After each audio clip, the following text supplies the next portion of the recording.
which have a sense and connotation of perfection or completion. 7 also is a word which has the same connotation.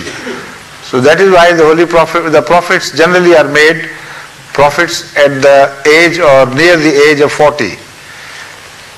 So the 40 means a completion of a message or a commission. So the Qiyamah Asa would come when the Mahdi's mission will come to its fruition, not before that. So.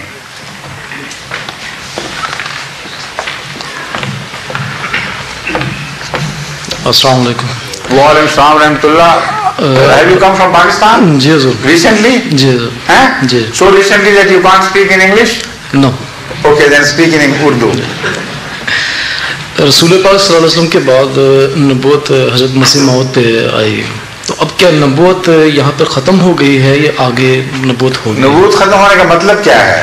मतलब मजीद कोई नबी आएंगे?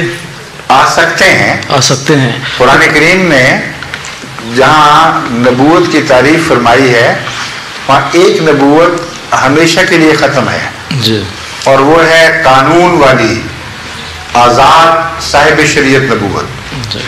कुरान करीम फरमाता है अल यौमा अकमलतु लकुम दीनकुम व अतममतु अलैकुम नेमती व रदीतु लकुम इस्लाम दीना। Can you understand English well? Yes, some. So, but let me answer you in English because I know there are some children here who have been brought up here who are not well versed in Urdu, and it will be not fair to them to speak in Urdu. Okay. Again, I know there is at least one English lady doctor who became Ahmadi only a few months, a year perhaps ago. I understand something. And she wouldn't understand Urdu. Okay? Okay. So the question you have raised is that after Hazrat sallallahu alaihi wasallam, Nabuwat was granted only to Hazrat Masih Maud alayhi salam. So do we conceive from that it has to come to an end at Hazrat sallallahu alaihi wasallam? This would also raise another very nasty question. If this is the meaning of Khatam al-Nabiyyin, the one to whom the Nabuwat, at whom the Nabuwat comes to an end, then will Hazrat Masih Maud be the Khatam al-Nabiyyin? These two questions are very closely related. So first of all, if the word, the term Khatam al-Nabiyyin means there can be no prophet of any sort after Rasulullah sallallahu alaihi wasallam, then Hazrat Masih Maud alayhi salatu wasalam cannot be a prophet of any sort. Khatam al-Nabiyyin is only Hazrat Muhammad Rasulullah. None else shares this Khatamiyat with him, either in the past or in the future. He was Khatam even before his advent, and that is what we read in the traditions of Hazrat Rasulullah Kareem sallallahu alaihi wasallam. He says, I was Khatam before Adam was turning in his primordial soup of his creation. You know, as if something is turning over like this before it is made. So he said, before Adam was turning in and around in his state of primordial soup or primordial state of his creation, I was a Khatam even before that.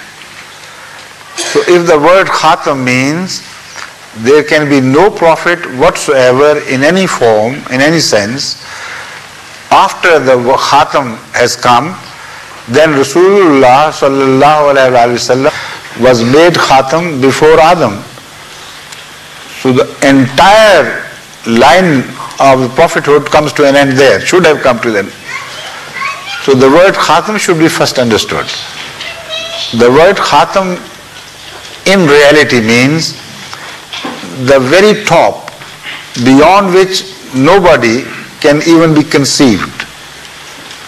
The end of line in status, in position, in command. over and above whom there can be no person belonging to that category. So in this respect, Khatamiyat is timeless. A man who is Khatam even before the prophets were born would remain Khatam after the man comes to an end as a species. He will still remain a Khatam. Khatam means the very best, above whom there cannot be anything. This is the Arabic usage which we find applicable to all other situations where the word Khatam is used. For instance, if you buy a collection of poetry of Mutanabbi, for instance, there you will find his title as Khatam al-Shu'ara, a poet who was the Khatam. Now, does it mean that no Arab poet was born ever after Mutanabbi? Of course it cannot mean that, because the hundreds and thousands of poets who were recognized as poets who were born among the Arabs and others. He can't be Khatam al-Shu'ara in that sense. But this type of usage is plentiful in every sphere of human activity. Even Bu Ali Sina, the great physician whose book the Canon is recognized also in Europe even today, he is referred to by the Arabs, and this is written also on his great thesis Al-Canon, Al-Qanun it was originally, as Khatamul Atibba, the Khatam of all physicians. And we know, in fact, all physicians worth the song appeared after him, not before him.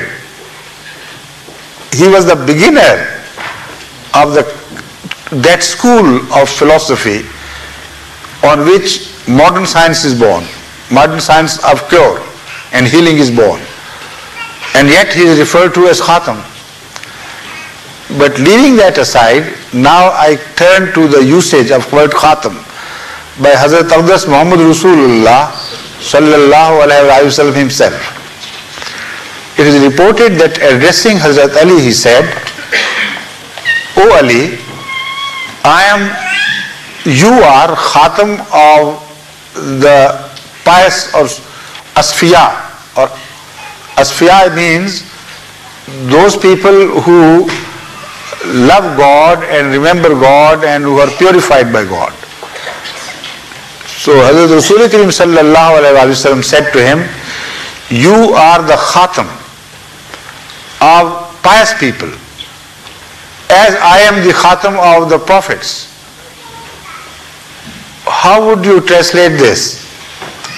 If Khatamiyat means all types of prophethood came to a dead end at the appearance of the Khatam among the prophets, then it would mean that Hazrat Ali was the symbol of the dead end of the road to piety. No pious man would ever be born after him. Would you take it as that? Certainly not. So this means that the word Khatam should first be fully understood, and then we turn to the future possible prophet. But the Holy Quran further explains it by telling not only that Rasul Karim sallallahu alaihi wasallam was the last in station and stature, but also it says that his teaching had been perfected.